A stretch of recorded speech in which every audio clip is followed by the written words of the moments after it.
Isabella Marino sat alone in her wheelchair at Willowbrook Cafe, 24 candles flickering on a birthday cake no one would share. The daughter of tech billionaire Alaric Beckett had everything money could buy except the one thing that mattered most. When Liam Sterling walked in with his 8-year-old son Noah, he saw something that would change 4 lives forever. A young woman drowning in loneliness despite her father's empire. What started as a simple question, "Mind if we join you?" would spark a love story that threatened to tear apart one of the most powerful families in the country. Because when Alaric discovered his paralyzed daughter had fallen for a struggling single father, he would stop at nothing to destroy their happiness. But he underestimated the power of a love that saw past wheelchairs and bank accounts, and the fierce courage of a woman who would risk absolutely everything for her first real taste of genuine human connection. Before we jump back in, tell us where you're tuning in from, and if this story touches you, make sure you're subscribed, because tomorrow, I've saved something extra special for you. The afternoon sun filtered through the vintage lace curtains of Willowbrook Cafe, casting golden patterns across the worn wooden tables. Isabella Marino sat motionless in her custom wheelchair before a simple vanilla birthday cake, 24 candles flickering in the hushed atmosphere. The cafe was nearly empty at 3 o'clock on a Tuesday, which was exactly why she had chosen this time, this place. She wanted to be alone with her misery. Her reflection in the cafe window showed a young woman who should have had everything. Designer clothes that cost more than most people's monthly salary. Perfect makeup applied by a personal stylist, jewelry that sparkled with the cold fire of diamonds. But her eyes told a different story. They held the hollow look of someone who had been surviving rather than living for far too long. 20-4 years old today. 3 years since the accident that had stolen her legs and seemingly her father's ability to look at her without flinching. The wheelchair wasn't just a medical necessity. It had become a barrier between her and the rest of the world, a constant reminder of everything she could no longer do, everywhere she could no longer go without assistance, every dream that had been crushed along with her spine. The cake sat untouched, its cheerful yellow frosting and delicate sugar flowers mocking her solitude. She had ordered it herself online, having it delivered to this small, family-owned cafe in the arts district of Havenbrook, far from the gleaming towers of her father's tech empire, far from the sterile perfection of their cliffside heights. Mansion, far from the carefully managed world where every interaction was filtered through assistants and bodyguards. Isabella closed her eyes and tried to remember what birthdays used to feel like. Before the accident, she had been pursuing her master's degree in environmental engineering, passionate about developing sustainable technologies. She had friends, then real friends, who invited her to hiking trips and weekend getaways, who saw her as more than her father's wealth. She had dreams that extended beyond the family business, plans that involved making the world a better place through innovation and environmental protection. Now, those friends had gradually faded away, unsure how to relate to her new reality. Some had tried, but the weight of her depression and her father's overprotective hovering had eventually driven them off. Others had simply disappeared when the invitations to glamorous events stopped coming, revealing the shallow nature of relationships. Built on access rather than affection, the accident itself was a blur of twisted metal and shattering glass. A drunk driver running a red light, the sensation of her car spinning through the intersection like a carnival ride gone wrong, then darkness. She had awakened in a world where her legs would never again carry her up mountain trails or across university campuses. But worse than the physical paralysis was the emotional distance that had opened up like a chasm between her and her father. Alaric Beckett had built quantum dynamics from nothing, transforming it into a tech empire worth billions through sheer force of will and an almost supernatural ability to anticipate market trends. He was a man who could negotiate trillion-dollar deals before breakfast and command the respect of world leaders. But faced with his daughter's broken body and shattered dreams, He had retreated into what he knew best, throwing money at problems and delegating emotional complexities to professionals, the best doctors, the most advanced rehabilitation facilities, a mansion retrofitted with every possible accommodation, a team of physical therapists and caregivers available around the clock. He had provided everything except the one thing she needed most: himself. His presence. His assurance that she was still his daughter, still worthy of love, still valuable beyond her ability to walk. Instead, their interactions had become formal, scheduled affairs. Weekly dinners where he updated her on company developments, and she nodded politely, both of them carefully avoiding any topic that might venture into emotional territory. He spoke to her the way he addressed his board of directors, with professional courtesy but no real warmth. She had become another problem to be managed, another asset to be protected, rather than a human being to be loved.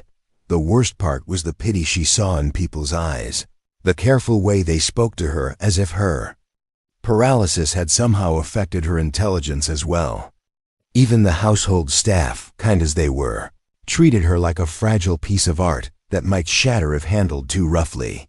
She had everything material comfort could provide, but she was drowning in a sea of loneliness so profound it sometimes took her breath away. Today, sitting in this quiet corner of Willowbrook Cafe, surrounded by the gentle hum of coffee machines and the soft murmur of other people's conversations, Isabella felt the weight of another year passing without meaning. Another birthday marked not by celebration, but by the stark reminder of everything she had lost. The candles continued to burn, wax beginning to drip onto the pristine frosting, while she sat paralyzed not just in body but in spirit, unable to even make a wish because she had stopped believing that wishes could come true. The silence stretched around her like a bubble, separating her from the warmth and life happening at other tables. She was an island of isolation in a room full of connection, a living ghost haunting the edges of other people's happiness. 24 candles for 24 years, and she had never felt more alone in her life. The bell above the cafe door chimed softly, its gentle melody cutting through Isabella's melancholy like a knife through silk. She didn't look up initially, accustomed to being invisible in public spaces where her wheelchair made her either an object of uncomfortable pity or simply something to be politely ignored. But then she heard a sound that made her heart contract with unexpected longing, the bright, uninhibited laughter of someone young. Liam Sterling stepped through the doorway, his carpenter's clothes dusted with sawdust and smelling faintly of cedar and varnish. He moved with the easy confidence of someone comfortable in his own skin, his calloused hands gentle as they guided his 8-year-old son Noah through the door. Noah was a whirlwind of energy barely contained in a small body, his dark hair tousled from whatever adventure had preceded their arrival at the cafe, his eyes bright with the kind of curiosity that made the world seem full of infinite possibilities. "Dad, can I get the chocolate chip muffin? The really big one with the sparkles on top?" Noah's voice carried the particular brand of enthusiasm that only youngsters possessed, the kind that could turn a simple trip to a cafe into an expedition worthy of excitement. Liam smiled, ruffling his son's hair with a tenderness that spoke of countless similar moments. "We'll see what they have available, buddy. Remember what we talked about?" "Inside voices and being polite to everyone," Noah recited dutifully, though his volume had barely decreased. His attention span, however, was already wandering, and his gaze landed on Isabella sitting alone with her untouched birthday cake. Something shifted in Noah's expression, the innocent joy dimming slightly as he processed what he was seeing.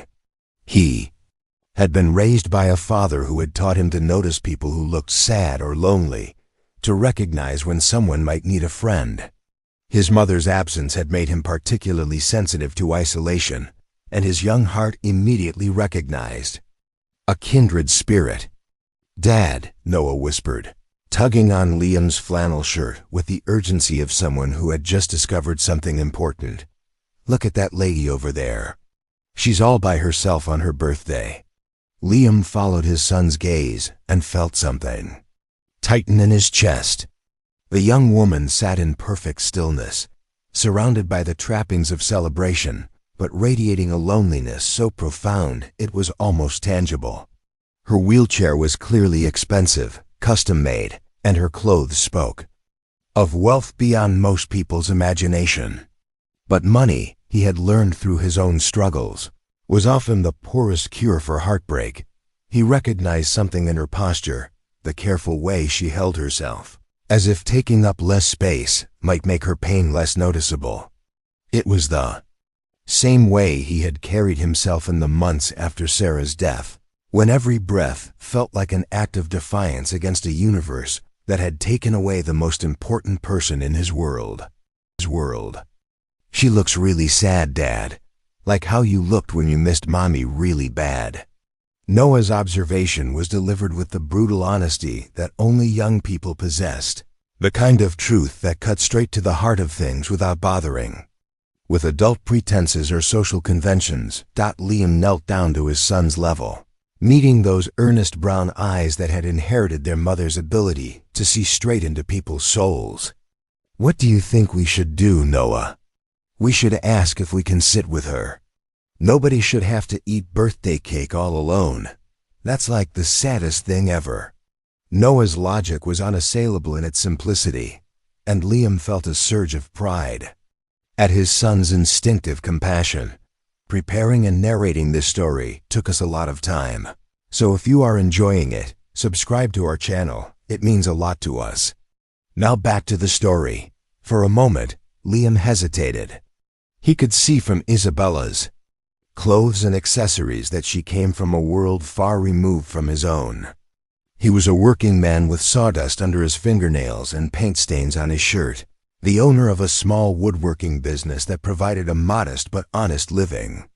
She was clearly from the kind of wealth that his entire annual income wouldn't even make a dent in. What if she took their approach as presumptuous? What if she preferred her solitude? But then he looked at her face again, really looked, and saw past the expensive makeup to the raw pain underneath. He thought about Sarah, who had always taught him that kindness cost nothing and could change everything. He thought about the kind of man he wanted Noah to grow up to be, the kind of person who reached out to others instead of walking past their pain. "You're right, buddy," Liam said softly, standing and taking Noah's hand. "But we need to be respectful. If she wants to be alone, we'll respect that, okay?" They approached Isabella's table slowly, Liam's work boots quiet on the cafe's wooden floors. She looked up as they drew near, and Liam was struck by how young she was, probably not much older than he had been when Sarah died. Her eyes were a deep brown, beautiful but haunted, holding depths of sadness that seemed far too mature for someone who should have been in the prime of her life. "Excuse me," Liam said gently, his voice warm and carefully respectful. "I'm really sorry to bother you, but my son Noah and I were wondering if you might like some company for your birthday. Nobody should have to celebrate alone, and we'd be honored to join you if you'd like."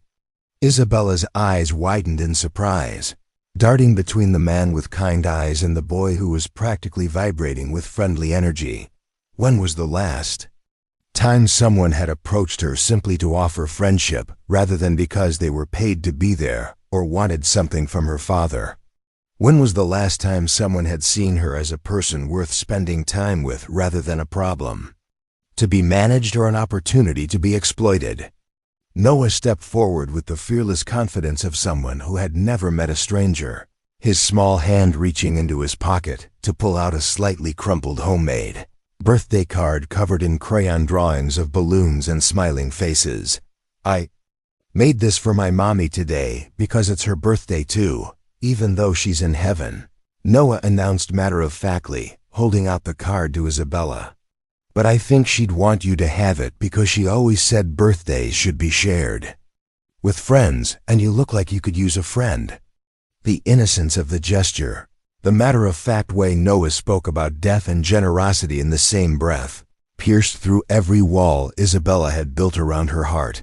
Isabella stared at the homemade card in her trembling hands. Its crayon. Drawings blurring through the tears she tried desperately to hold back.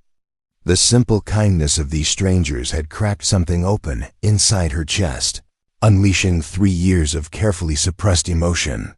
She looked up at Liam Sterling, this carpenter with sawdust in his hair and genuine concern in his eyes. Felt something she hadn't experienced since before the accident, the possibility of being seen as human rather than as a problem. "Thank you," she whispered, her voice barely audible. She gestured to the empty chairs at her table with a hand that shook slightly. "Please, I would love the company." As Liam and Noah settled into their seats, Isabella found herself studying them with the intensity of someone who had been starved of authentic human interaction. Liam moved with the easy confidence of someone comfortable with manual labor, his hands bearing the honest scars of someone who created things rather than manipulated stock prices. Noah bounced in his chair with barely contained energy, already eyeing her untouched birthday cake with the enthusiasm of someone who believed cake was one of life's greatest treasures. The contrast with her usual birthday companions, her father's carefully vetted associates and the household staff who were paid to pretend they cared, was so stark it was almost painful. These people had chosen to be here, had seen her loneliness, and decided to do something about it rather than simply walking past. Isabella Moreno had learned to measure her life in the spaces between her father's scheduled appearances. At 24, she had spent the last 3 years existing rather than living, trapped in a gilded cage of her father's making that felt more like a beautifully appointed prison than a home. The accident had changed everything, not just her body, which would never again respond to her desperate wishes to stand and run, but her entire relationship with the only family she had left. Before that terrible night 3 years ago, she had been finishing her master's degree in environmental engineering at Stanford, passionate about developing sustainable technologies that could help reverse climate change. She had been preparing to join quantum dynamics not as Alaric Beckett's daughter, but as a qualified engineer with her own ideas and innovations. She had friends who invited her rock climbing on weekends, professors who challenged her thinking, a boyfriend who saw her as brilliant rather than wealthy. The accident had stolen all of that in an instant. Not just her ability to walk, but her identity as an independent woman forging her own path. The drunk driver who had run that red light had taken more than her legs. He had taken her future, her friendships, her sense of purpose, and most devastatingly, her father's ability to look at her without seeing his own failure to protect her. Alaric Beckett was a man accustomed to solving problems through force of will and financial resources. He had built quantum dynamics from a 2-person startup in a garage to a global technology empire worth $47 billion. He commanded respect from world leaders, employed over 100,000 people across 6 continents, and had revolutionized everything from artificial intelligence to renewable energy storage. But faced with his daughter's broken spine and shattered dreams, all his power and wealth felt meaningless. His response had been to retreat into what he knew best: business solutions and professional management. He had hired the best specialists money could buy, converted their Cliffside Heights mansion into a rehabilitation facility worthy of a high-end hospital, and ensured that Isabella had access to every possible medical advancement. What he couldn't provide was the emotional support she desperately needed, the reassurance that she was still valuable, still loved, still worthy of his time and attention. Their relationship had become a series of scheduled appointments. Monday evening dinners where he updated her on company developments with the same tone he used for board meetings. Wednesday morning physical therapy sessions where he watched from the corner, typing furiously on his phone rather than engaging with her progress. Friday afternoon family meetings with their team of lawyers and financial advisors, planning for a future that felt more like estate management than life planning. Isabella had become another asset to be protected rather than a daughter to be cherished. He spoke to her through intermediaries more often than directly, communicating his concern through increased security details and upgraded medical equipment, rather than through conversation and presence.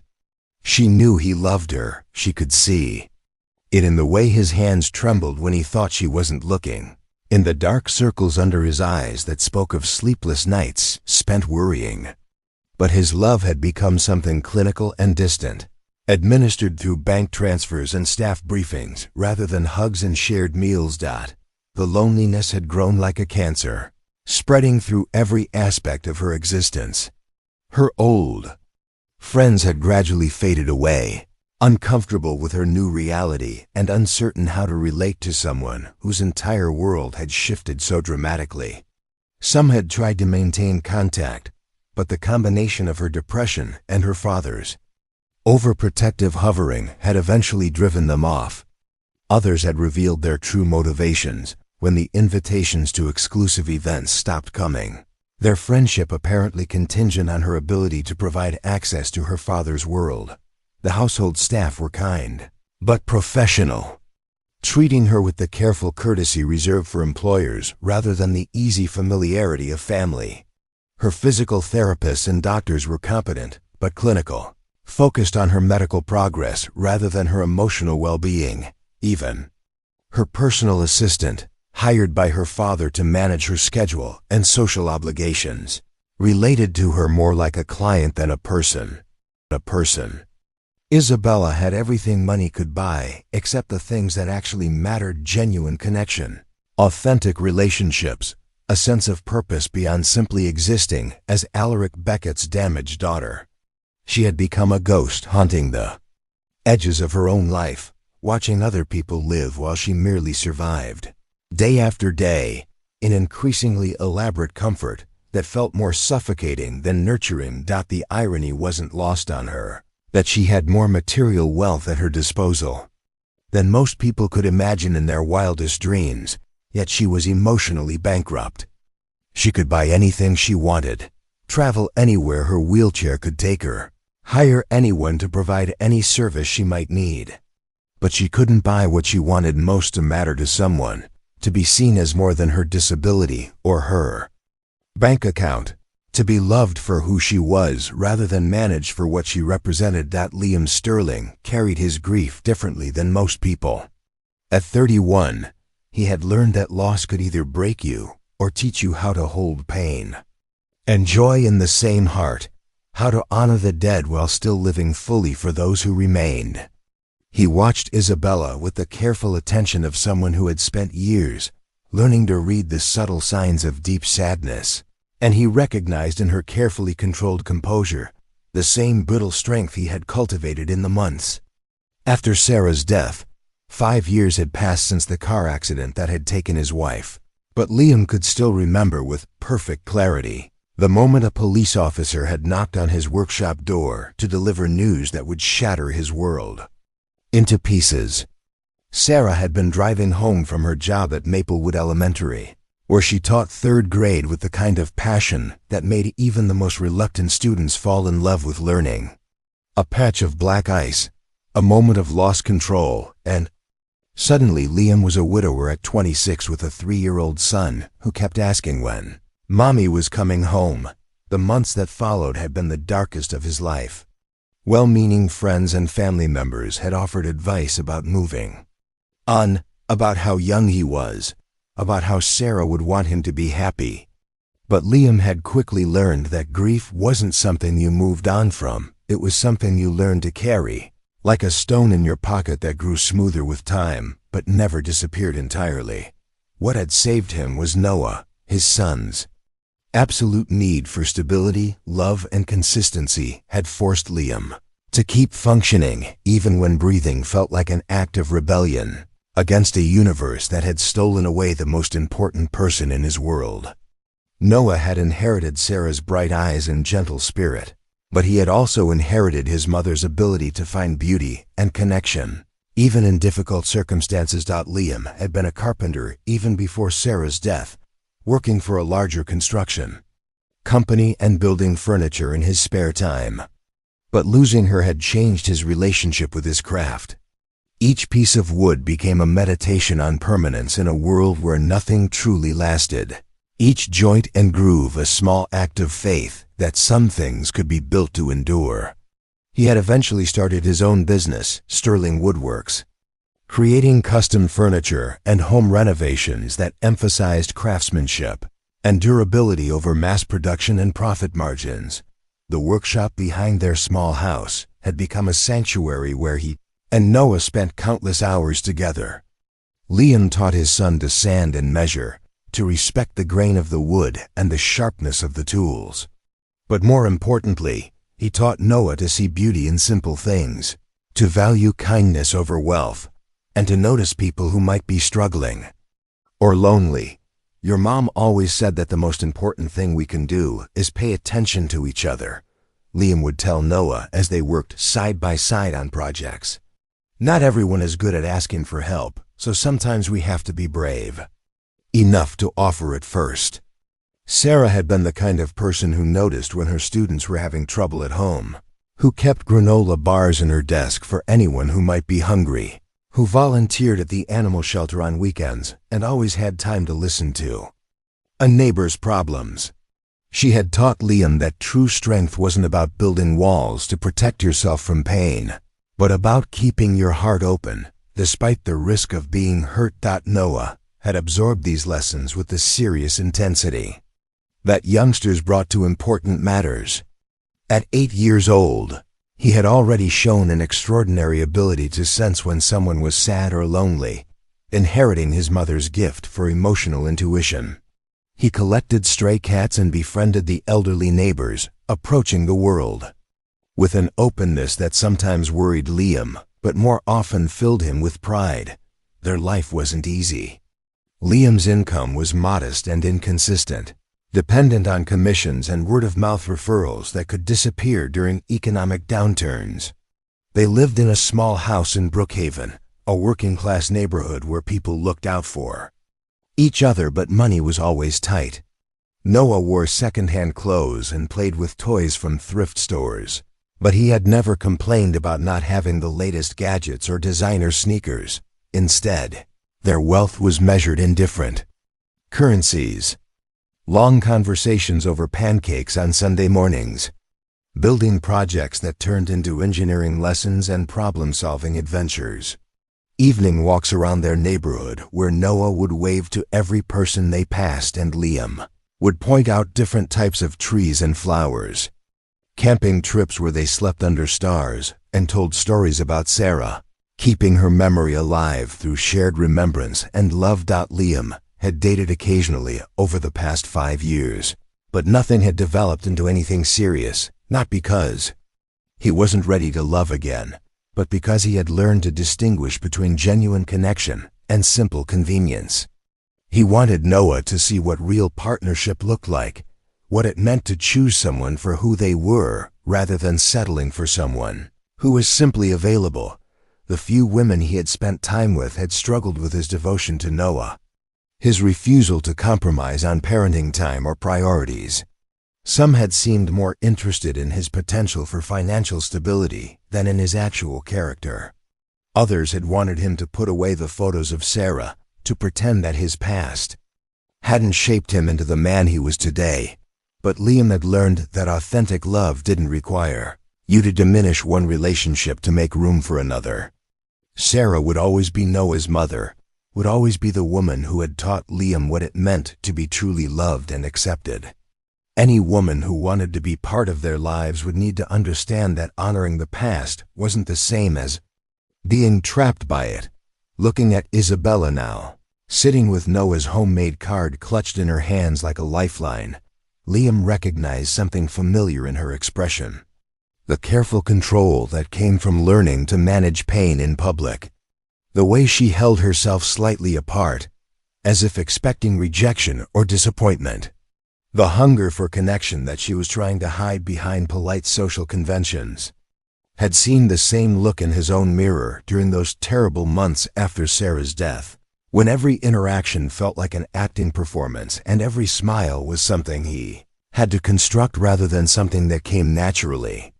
The difference was that Isabella's isolation seemed to come not from loss, but from a different kind of abandonment, the kind that happened when the people who were supposed to love you unconditionally began treating you like a problem to be managed rather than a person to be cherished. Over the following weeks, what had begun as a chance encounter at Willowbrook Cafe evolved into something neither Isabella nor Liam had expected. Friendship that felt both effortless and profound, built on the kind of mutual understanding that usually took years to develop. They began meeting regularly, always in public spaces where Isabella felt safe from her father's surveillance and where Noah could burn off his endless energy while the adults talked. Oakwood Park became their unofficial headquarters, a sprawling green space in the heart of Brookhaven where families gathered for picnics and youngsters played on elaborate jungle gyms. Isabella discovered that her wheelchair navigated the paved pathways easily, and she found herself looking forward to their Tuesday and Thursday meetings with an anticipation she hadn't felt about anything in years. Liam had a gift for treating her disability as simply another characteristic, like the color of her hair or her preference for coffee over tea. He didn't hover anxiously when she transferred from her wheelchair to a park bench, didn't speak to her in the careful, patronizing tone she had grown to hate from medical professionals and household staff.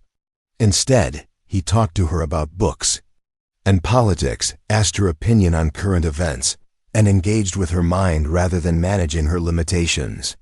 "You know," Isabella said one afternoon as they watched Noah attempt to teach a group of ducks an elaborate hand-clapping game, "most people either stare at my wheelchair like it's fascinating or work so hard to ignore it that they end up ignoring me too. You're the first person in 3 years who's managed to see both me and the chair without making either one weird."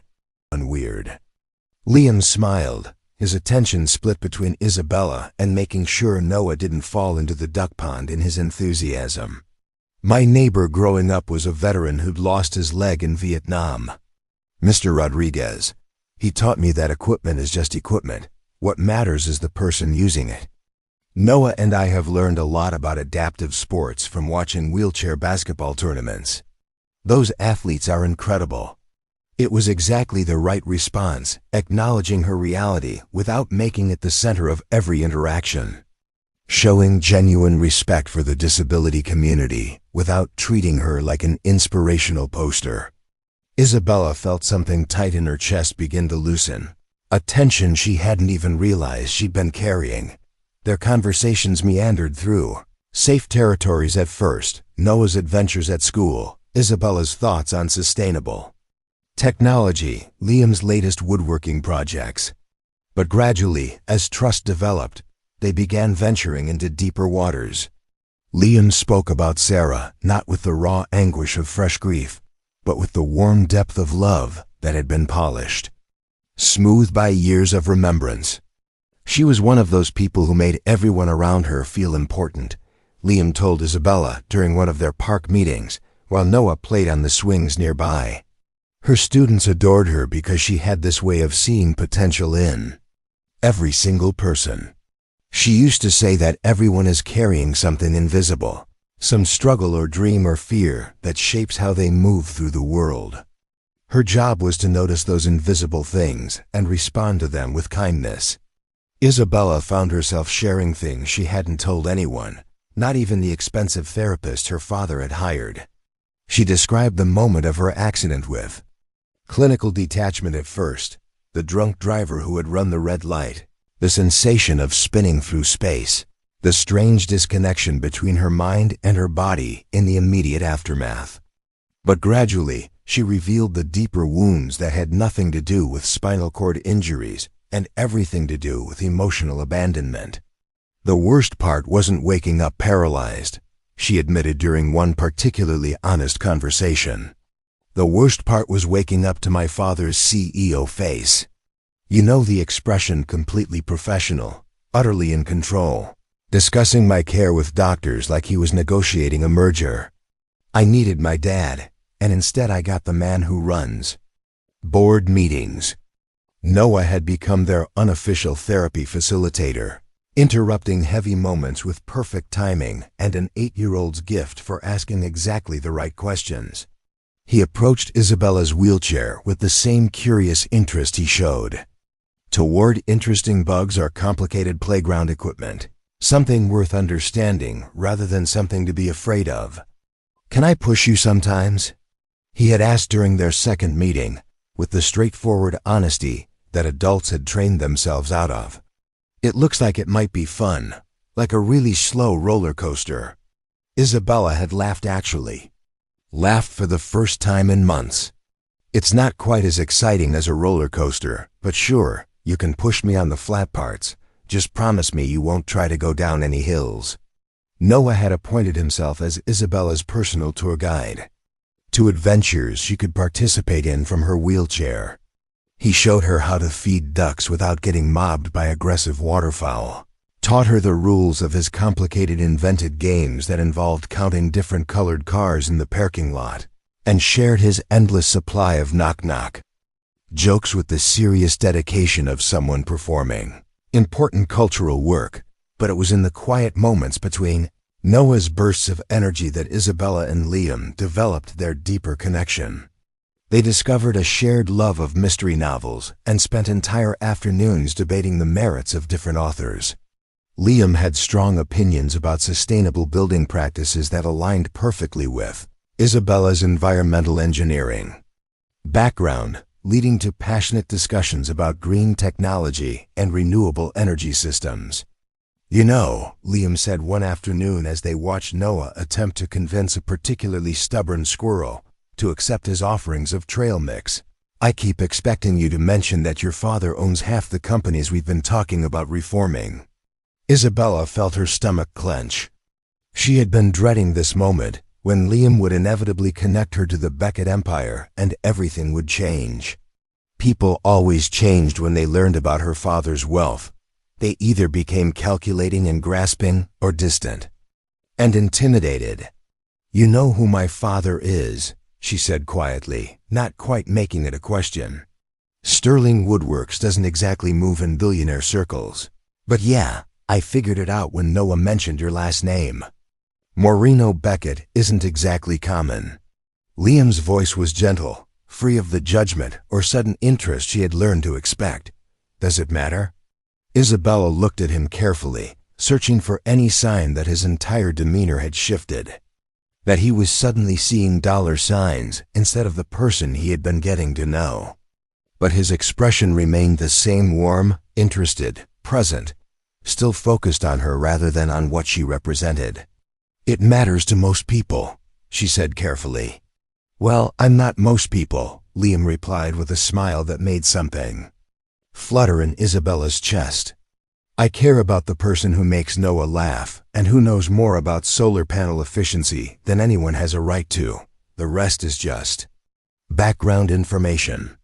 It was in that moment, sitting on a park bench while Noah tried to teach quantum physics to a family of ducks using Cheerios and hand gestures, that Isabella realized she was falling in love with Liam Sterling. Not the desperate, grasping love of someone drowning who would cling to any rescue, but the quiet, growing love of someone who had rediscovered that she was worth loving. For the first time in 3 years, she felt like herself again, not Alaric, Beckett's damaged daughter, or a medical case to be managed, but Isabella, a woman with thoughts and dreams, and the capacity to matter to someone who had chosen to see her clearly. The realization should have terrified her. Instead, it filled her with something she had almost forgotten how to feel: hope. The evening air carried the scent of jasmine and fresh rain as Isabella sat on the covered porch of Liam's modest house in Brookhaven, watching Noah chase fireflies in the small backyard. 3 months had passed since their first meeting at Willowbrook Cafe, and what had begun as casual park encounters had evolved into something deeper and more complex than either of them had anticipated. Tonight marked the first time Isabella had visited Liam's home, and the intimacy of the setting, surrounded by his life, his choices, his carefully built world, made her feel both vulnerable and cherished in ways she had almost forgotten were possible. The house itself was a testament to Liam's craftsmanship and character. What it lacked in size, it made up for in thoughtful details and warm personality. Hand-built shelves lined the living room walls, filled with an eclectic collection of books that ranged from advanced carpentry techniques to picture books about dinosaurs and space exploration. The furniture was clearly handmade, each piece showing the kind of attention to detail that spoke of love rather than mere functionality. Family photos were scattered throughout the space, pictures of Sarah, images of Noah at various ages, candid shots of their small family's adventures and quiet moments. Isabella had never been in a home that felt so genuinely lived in, so authentically warm. The contrast with her father's Cliffside Heights mansion was stark. Where Alaric's house showcased wealth and status through expensive art and designer furnishings, Liam's home radiated love and care through handmade touches and personal memories. Every surface told a story. Every room held evidence of a life built on relationships rather than achievements. "This is where Mommy used to read to me," Noah had announced proudly when he'd given Isabella the official house tour, pointing to a comfortable reading nook with built-in bookshelves and soft cushions.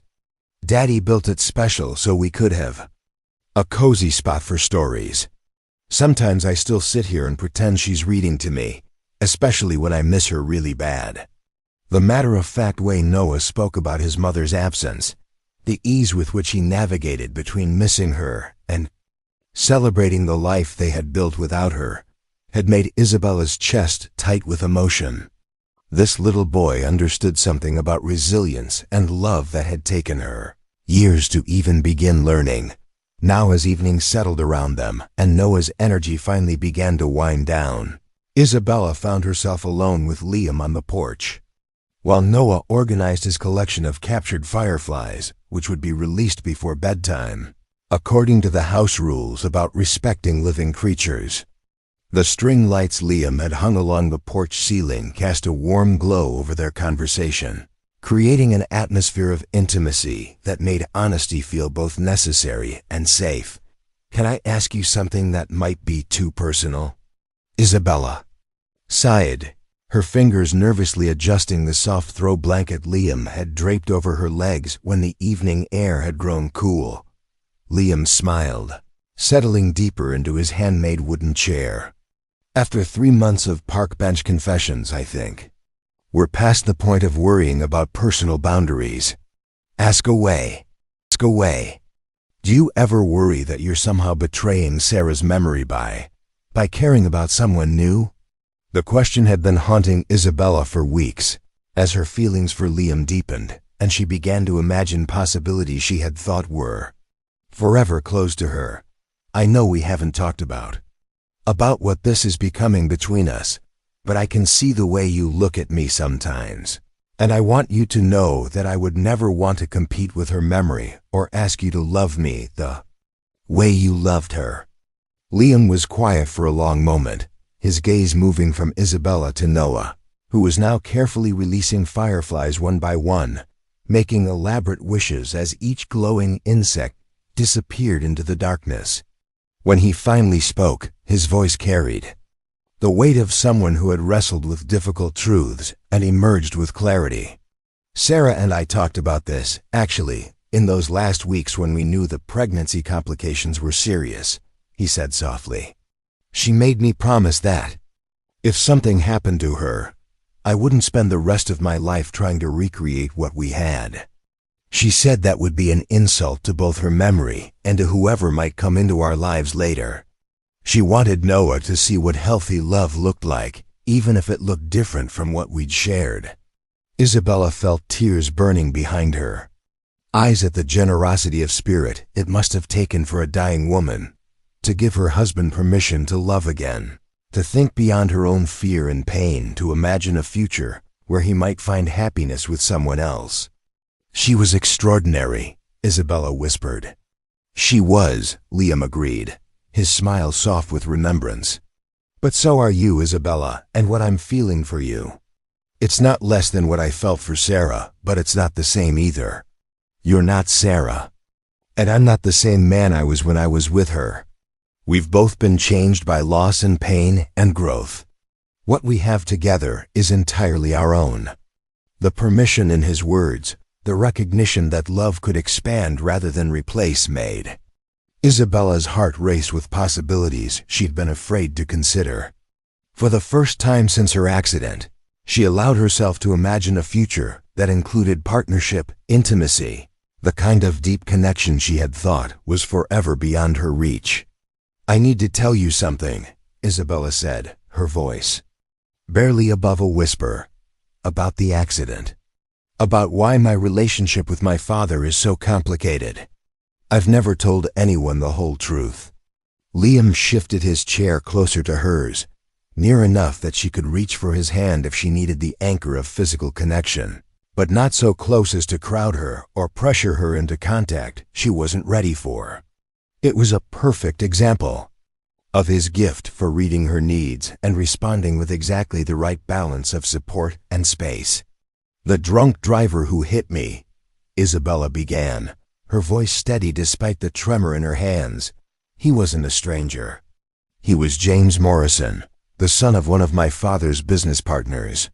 He'd been at a company party earlier that evening, celebrating some major acquisition deal. I know because I was supposed to be at that party too, but I'd skipped it to work on my thesis project." Liam's intake of breath was sharp, but he didn't interrupt, sensing that she needed to tell this story in her own way, at her own pace. James had been drinking at the party, but no one stopped him from driving home. Company policy, legal liability, all of that was more important than making sure someone didn't get behind the wheel drunk. When the police investigation started, my father's first call wasn't to me in the hospital, it was to his legal team. Damage control, image management, protecting the company's reputation and maintaining the business relationship. The words came out in a rush now, 3 years of suppressed anger and hurt pouring out like water through a broken dam. The Morrisons settled out of court for an undisclosed amount that my father insisted was generous. James got a suspended sentence and community service. He's working for his father's company now, like nothing ever happened. Meanwhile, I'm in a wheelchair for the rest of my life, and my father acts like I should be grateful for how well everything was handled from a business perspective. Liam's hand found hers then, his calloused fingers intertwining with her smooth ones, in a gesture of support that felt like an anchor in stormy water. "Isabella," he said softly, his voice rough with emotion, "I am so sorry. That's not justice. That's not even close to justice. The worst part is that I think my father genuinely believes he did the right thing." Isabella continued, tears flowing freely now. "He got me the best medical care money could buy, made sure I was financially secure for life, handled all the legal complications so I didn't have to deal with them. But he never once asked what I needed emotionally. Never acknowledged that. His business relationship with the Morrison family meant more to him than justice for his own daughter. Never considered that maybe I needed him to fight for me instead of negotiating around me." Noah had finished releasing his fireflies and was now sprawled on a blanket nearby, drawing pictures in a notebook by the light of the porch lamps. His presence added a layer of normalcy to the heavy conversation, a reminder that life continued to move forward even in the midst of difficult revelations. "When I see you with Noah," Isabella said, watching Liam's son with wonder, "I see what it looks like when a parent puts their person first instead of their problems. You're not trying to manage his grief or control his healing process.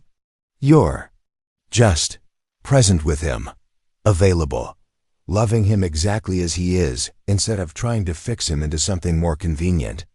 Liam squeezed her hand gently. "Noah makes it easy to love him, just like you do." The simple declaration hung in the air.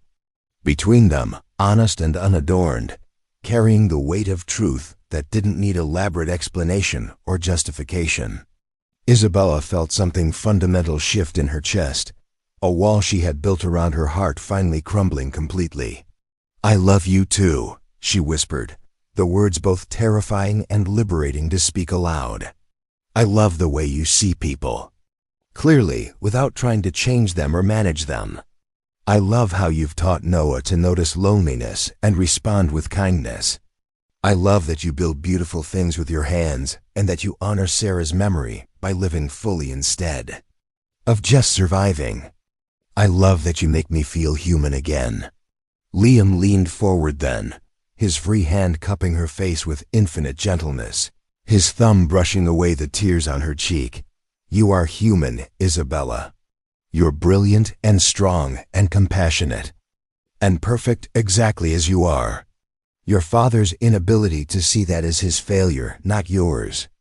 When he kissed her, it was with the tenderness of someone who understood that she had been starved of authentic affection, someone who knew that physical intimacy could be an act of healing as much as passion.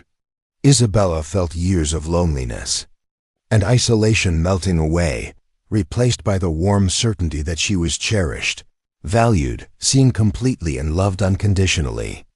"Dad, are you gonna marry Miss Isabella?" Noah's voice cut through their intimate moment with the perfect timing and brutal honesty that only 8-year-olds possessed. They broke apart, both laughing despite the emotional intensity of the moment. And Isabella felt a lightness in her chest that she had forgotten was possible. This was what family felt like, not the careful management of problems and image control, but the messy, beautiful reality of people choosing each other over and over again. "What do you think about that, buddy?" Liam asked, including Noah in the conversation rather than dismissing his question as inappropriate or premature. Noah considered this with the serious concentration he brought to all important matters. "I think it would be really good," he decided. "Miss Isabella makes you smile different than you used to, and she knows how to play all my best games. Plus, she's really smart, and she smells like flowers, and she never talks to me like I'm stupid. Just because I'm a kid." Isabella felt her heart expand to accommodate this wonderful little boy who had accepted her so completely, who saw her potential place in their family not as an intrusion or complication, but as an addition that would make their small unit even stronger. "I think it would be really good too," she said softly, meeting Liam's eyes with a promise that felt like the beginning of everything she had thought she'd lost forever. The surveillance photographs spread across Alaric Beckett's mahogany desk, like evidence in a criminal investigation, each image capturing moments of connection that should have filled a father's heart with joy, but instead ignited a cold fury that had been building for weeks.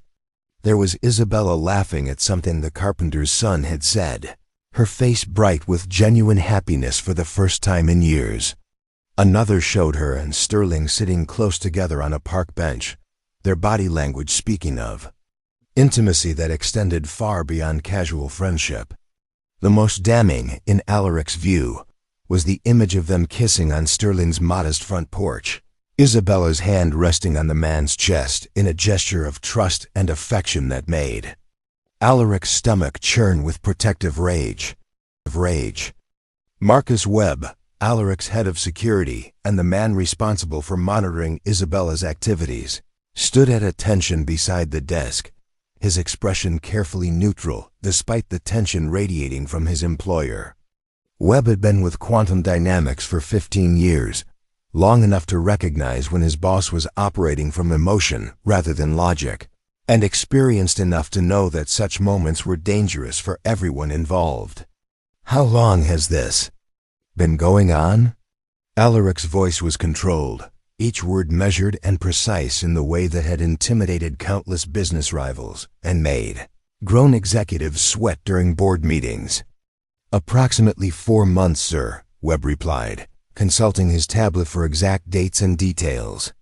Initial contact occurred at Willowbrook Cafe on Miss Isabella's birthday.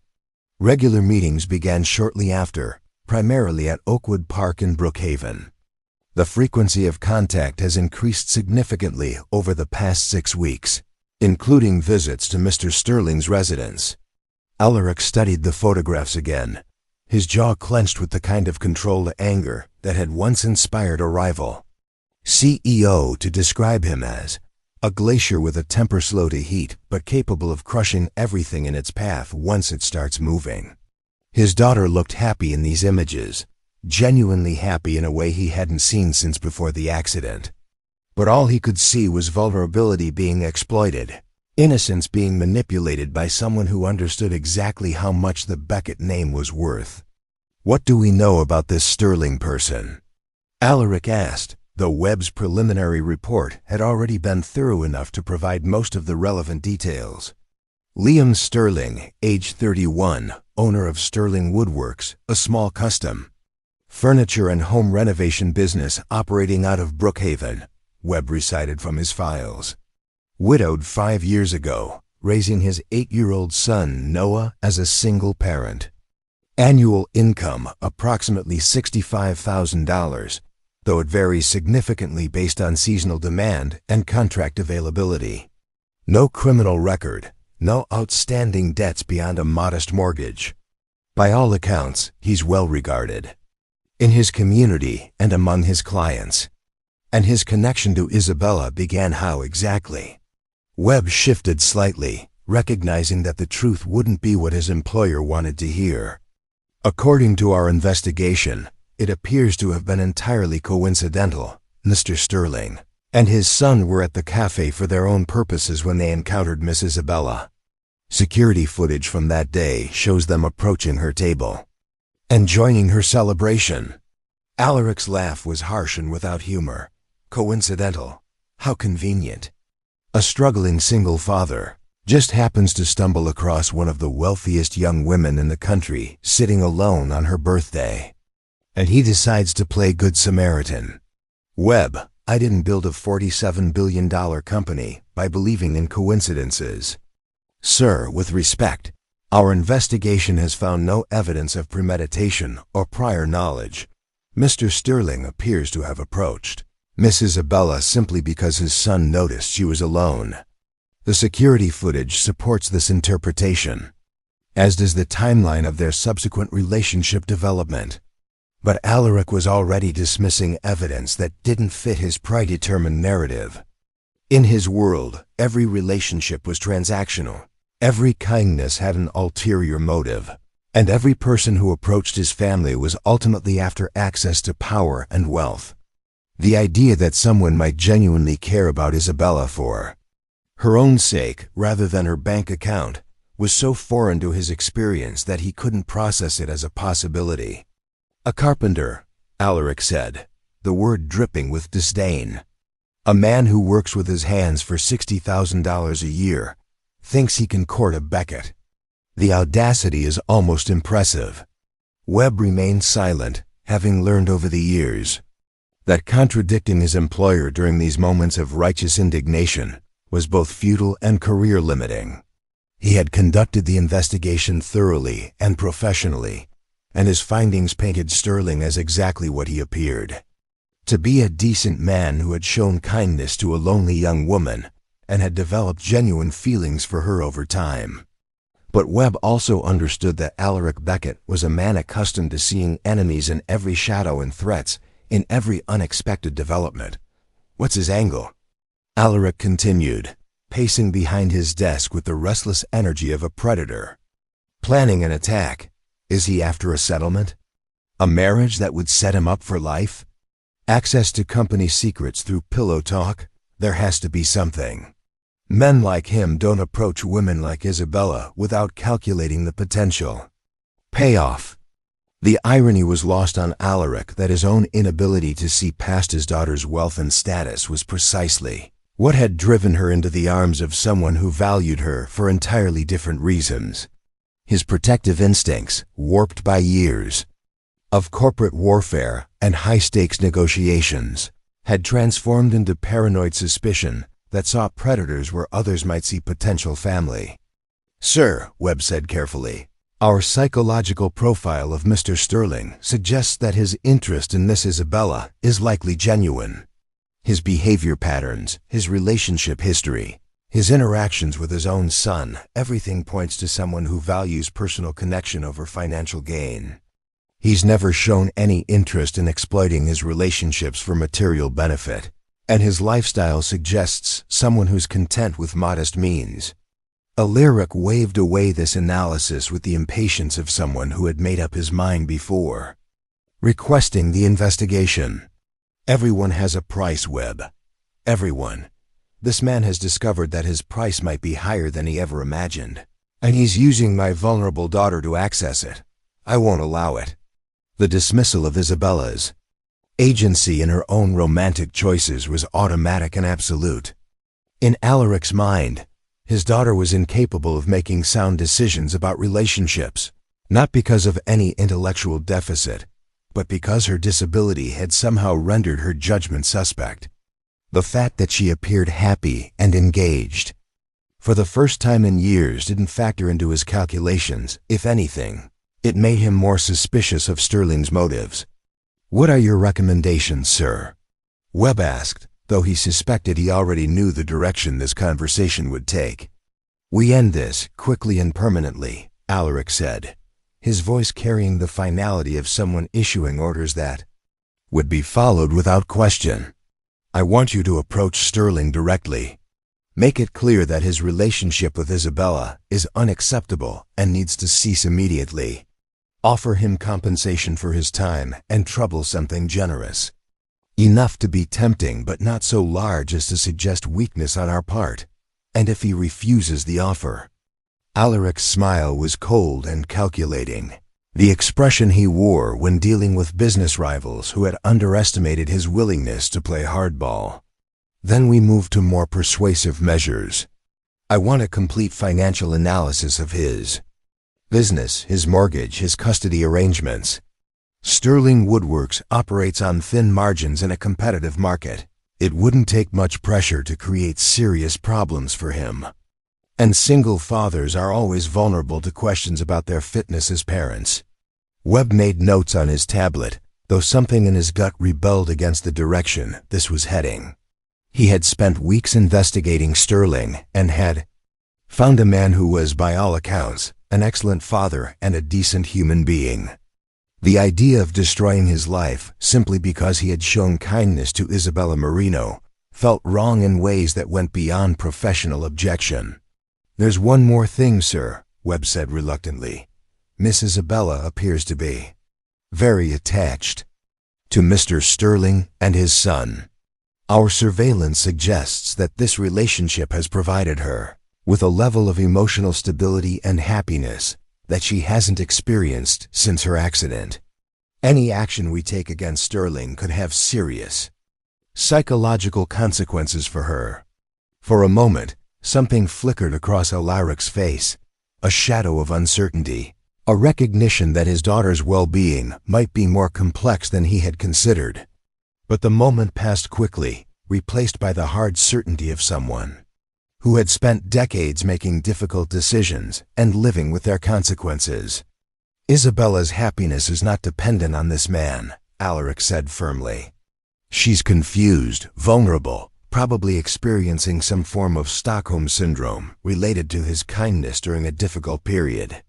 Once we remove the source of confusion, she understands that we acted in her best interests. She'll thank us eventually."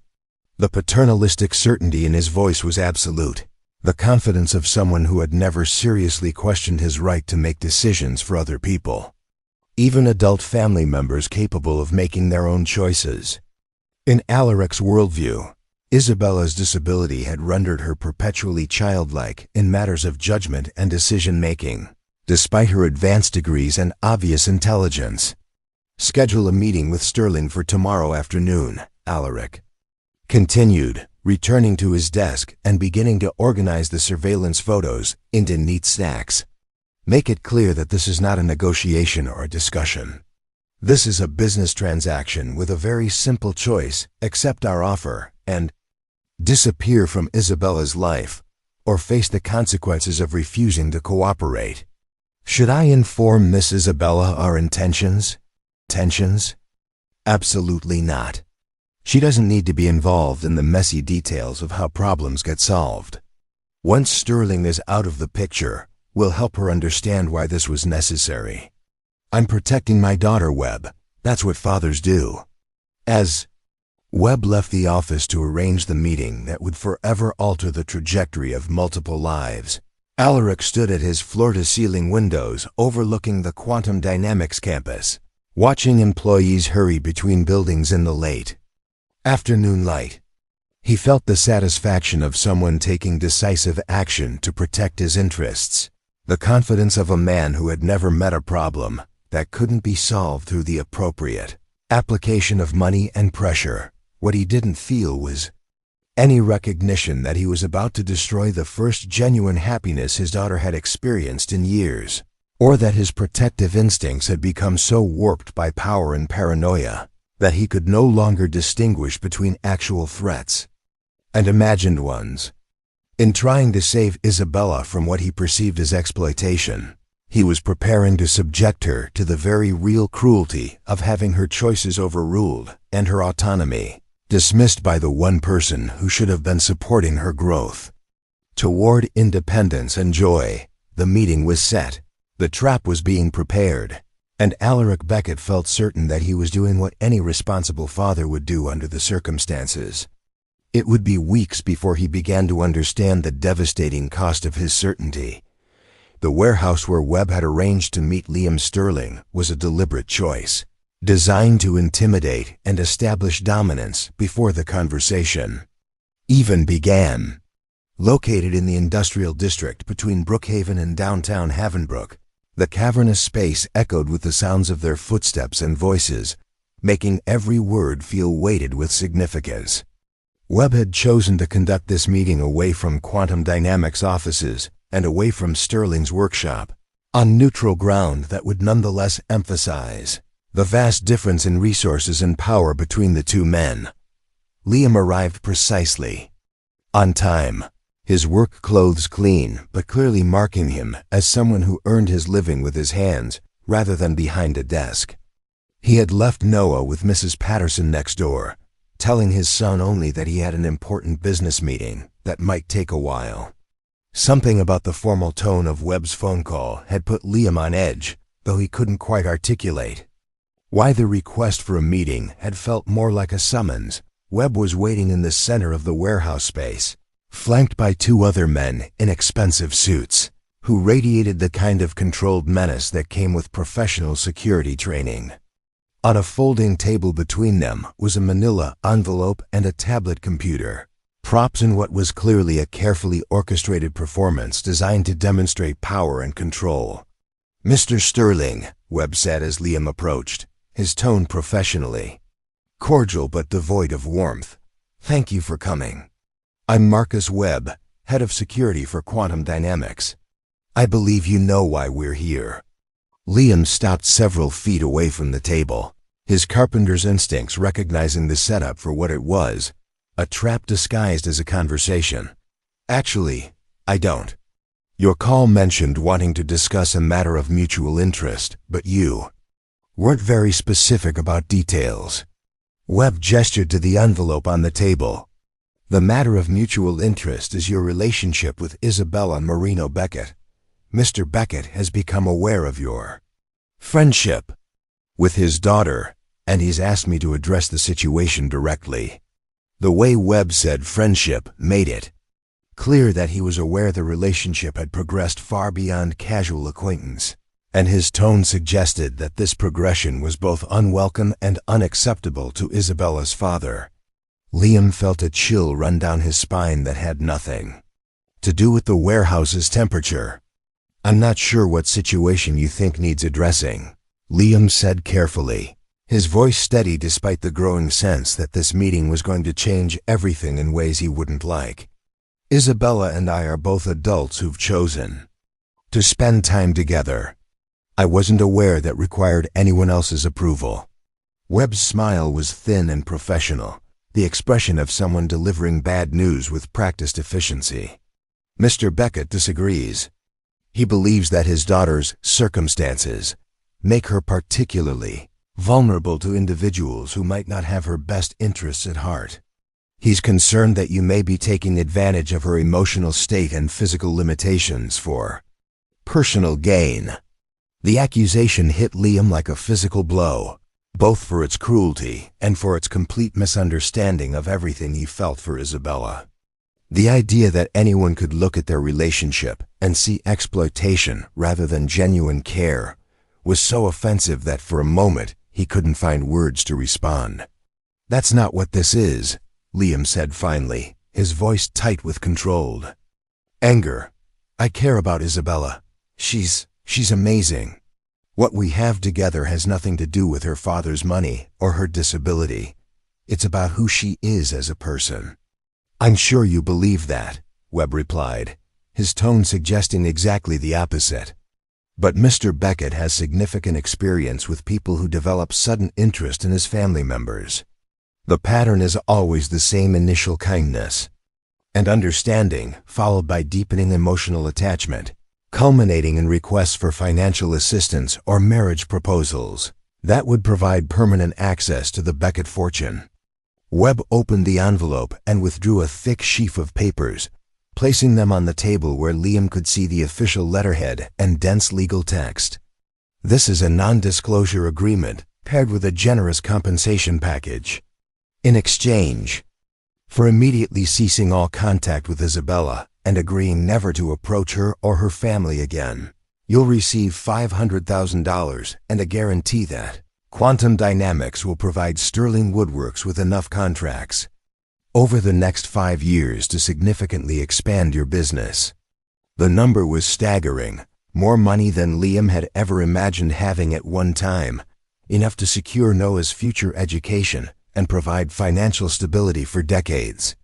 It was also an insult so profound that he felt physically sick looking at the papers. "You think I'm with Isabella for money," Liam said, his voice barely above a whisper. "You actually believe that someone could spend time with her, get to know her, see how brilliant and funny and kind she is, and be motivated by anything other than love?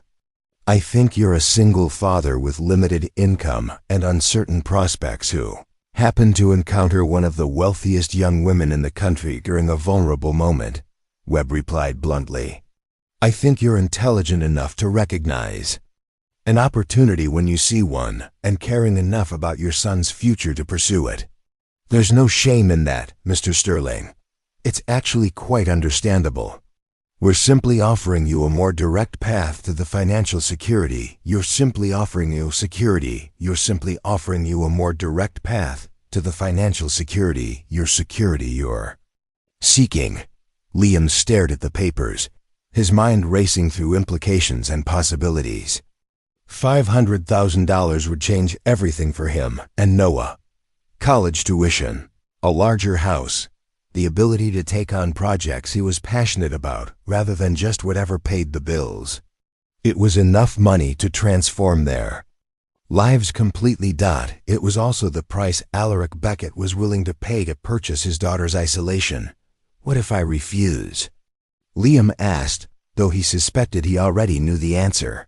Webb's expression hardened slightly, the mask of professional courtesy slipping to reveal something colder underneath. Mr. Beckett would be disappointed, but not surprised. "He's prepared for that possibility." Webb activated the tablet and turned it toward Liam, revealing a detailed financial analysis of Sterling Woodworks that was far more comprehensive than anything Liam had ever compiled himself. The spreadsheet showed profit margins, outstanding contracts, vendor relationships, and projected cash flow in exhaustive detail. "Small businesses are fragile things," Webb continued, his voice taking on the tone of someone explaining basic economics to a slow student. "They depend on reputation, word-of-mouth referrals, and maintaining good relationships with suppliers and contractors. Sterling Woodworks has done well for itself, but it operates on thin margins in a competitive market. It wouldn't take much to disrupt that delicate balance." The threat was clear, even before Webb began elaborating on the specifics. Quantum Dynamics had the resources and connections to make Liam's professional life very difficult if they chose to do so. Negative reviews, whisper campaigns about reliability and quality, pressure on suppliers to offer less favorable terms. Even anonymous reports to regulatory agencies about building code compliance. There were 1,000 ways to destroy a small business without leaving obvious fingerprints. "And then there's the matter of Noah," Webb said, swiping to a new screen. that showed school records, medical information, and custody documentation. Single fathers face unique challenges in raising their sons, particularly when work demands require long hours and irregular schedules. Social services takes a very dim view of situations where minors might be left unsupervised or placed in potentially unsafe situations. Liam's hands clenched into fists at his sides, rage and terror warring in his chest as he processed the full scope of what was being threatened. These people were prepared to destroy not just his livelihood, but potentially his relationship with his son, all because he had committed the crime of falling in love with Isabella and helping her rediscover her own worth. "You would really do all of that?" Liam asked, his voice shaking with emotion. "You would destroy my business and threaten my custody of Noah because your boss is afraid his daughter might be happy?" "We would do whatever is necessary to protect Isabella from people who would exploit her vulnerability," Webb replied, his tone suggesting he genuinely believed he was performing a necessary service. "Mr. Beckett loves his daughter very much. He's not going to allow anyone to take advantage of her condition for personal gain." The irony was devastating. Alaric Beckett was so convinced that Isabella was being exploited that he was willing to use extortion and intimidation to protect her, never recognizing that his own actions were the ultimate exploitation of her vulnerability and isolation. Liam looked at the papers again, at the number that represented more financial security than he had ever dreamed of, and felt his world collapsing around him. If this were just about him, he would reject their offer without hesitation and face whatever consequences came. But Noah depended on him completely, and the thought of his son being placed in foster care because of manufactured accusations of neglect was unbearable. "I need time to think," Liam said finally, his voice hollow with defeat. "Of course," Webb replied, gathering the papers and placing them back in the envelope. "But not too much time. Mr. Beckett is eager to resolve this situation quickly. 24 hours should be sufficient for you to make the right choice." As Liam walked away from the warehouse, the envelope heavy in his hands, he felt as though he was carrying the weight of everyone he loved. The evening air that had seemed so full of possibility just hours earlier now felt oppressive and threatening, loaded with the promise of loss no matter what decision he made. That night, after Noah had gone to bed with stories about the elaborate puppet theater he was planning to build for the neighborhood kids, Liam sat at his kitchen table staring at his phone. Isabella's contact information was right there, just a tap away, but he couldn't bring himself to call her. How could he explain that her father was willing to destroy innocent people to maintain control over her life? How could he tell her that their love, which had felt like salvation for both of them, had been reduced to a business transaction in her father's mind? The text message he finally sent was brief and devastating. "I can't see you anymore. Please don't contact me. I'm sorry." Each word felt like swallowing glass, a betrayal of everything real and honest they had built together. But as he thought about Noah sleeping peacefully upstairs, trusting that his father would always protect him and keep him safe, Liam knew he had no choice. He deleted Isabella's number from his phone and tried to convince himself that destroying his own heart was a small price to pay for protecting his son's future. In the darkness of his kitchen, surrounded by the handmade furniture that represented years of careful work and dreams, Liam Sterling grieved for the family he had, allowed himself to imagine, and prepared to live with the choice that felt like the only option he had left, miles away. In her room at the Cliffside Heights mansion, Isabella stared at the message that had just shattered her world into pieces, and for the first time in years, she understood what it felt like to have something worth fighting for, and to realize it might already be lost. For 3 days, Isabella existed in a state of suspended disbelief, reading and rereading Liam's devastating text message until the words had burned themselves into her memory like a brand. "I can't see you anymore. Please don't contact me. I'm sorry." The coldness of it, the finality, the complete absence of explanation none of it aligned with the man who had spent months showing her what authentic love looked like, who had kissed her with such tenderness just days earlier, who had looked into her eyes and promised that they would figure out their future together. She had called him 17 times in the first 24 hours, each call going straight to voicemail, each unanswered ring feeling like another small death. The voicemail box was full, probably with her increasingly desperate messages begging him to talk to her, to explain what had changed, to give her a chance to fix whatever had gone wrong. She had driven to his house twice, only to find it dark and empty, his workshop locked up tight as if he had simply vanished from existence. The Isabella of 3 years ago, the woman who had been broken by her accident and had retreated into passive acceptance of whatever fate handed her, might have simply accepted this abandonment as another confirmation that she was fundamentally unlovable, another piece of evidence that her disability made her a burden too heavy for anyone to carry long term. But the Isabella who had been reborn through Liam's love and Noah's friendship was a different person entirely. Someone who had rediscovered her own worth and wasn't willing to surrender it without a fight. On the morning of the 4th day, as she sat in her wheelchair on the terrace of the Cliffside Heights mansion, staring out at the ocean without really seeing it, something clicked into place in her mind with the precision of a puzzle piece finding its proper position.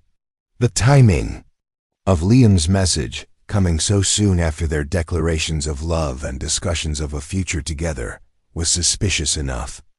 But it was the clinical brevity of his text, so unlike his usual warm and thoughtful communication style, that finally triggered her engineering-trained analytical mind to start questioning the narrative she had been accepting.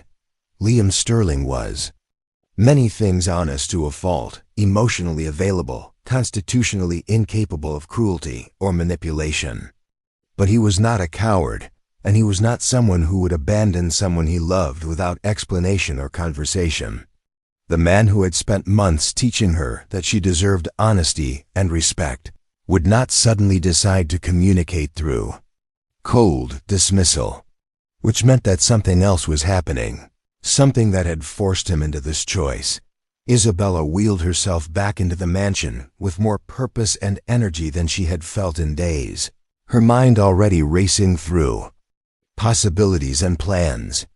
If Liam had been coerced into ending their relationship, there was only one person with both the motivation and the resources to orchestrate such coercion. Her father had been watching her too closely lately, asking too many casual questions about how she was spending her time, showing up unexpectedly in rooms where she was making phone calls. She had attributed his increased attention to normal parental concern, but now she began to see it as surveillance. The household staff had been acting strangely too, she realized as she mentally reviewed the past few weeks. Maria, the housekeeper, had been avoiding eye contact and seemed uncomfortable whenever Isabella mentioned her plans to meet friends. Thomas, her father's personal assistant, had been unusually interested in her schedule, asking detailed questions about her whereabouts that had felt intrusive at the time, but now seemed clearly purposeful. Isabella made her way to her father's home office, a sprawling space on the 2nd floor that served as his command center when he worked from the mansion rather than the Quantum Dynamics headquarters. The room was empty, as she had known it would be. Alaric was in meetings downtown until late afternoon, following his usual Tuesday schedule with mechanical precision. What she was looking for wouldn't be in his computer files, which were heavily encrypted and professionally secured, but her father was old school enough to keep physical files for matters he considered particularly sensitive. The filing cabinet behind his desk was locked, but Isabella had learned the combination years ago, when she had worked as his intern during college summers. Her father's password methodology was as predictable as everything else about him. Significant dates modified with simple number substitutions.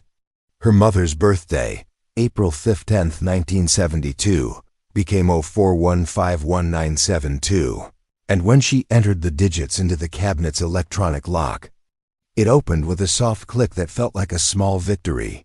The file labeled Isabella Security Protocols was thicker than she had expected, filled with surveillance reports that documented her movements and interactions with disturbing thoroughness. There were photographs of her with Liam and Noah at the park, transcripts of overheard conversations, detailed background checks on everyone she had spoken to in the past 6 months.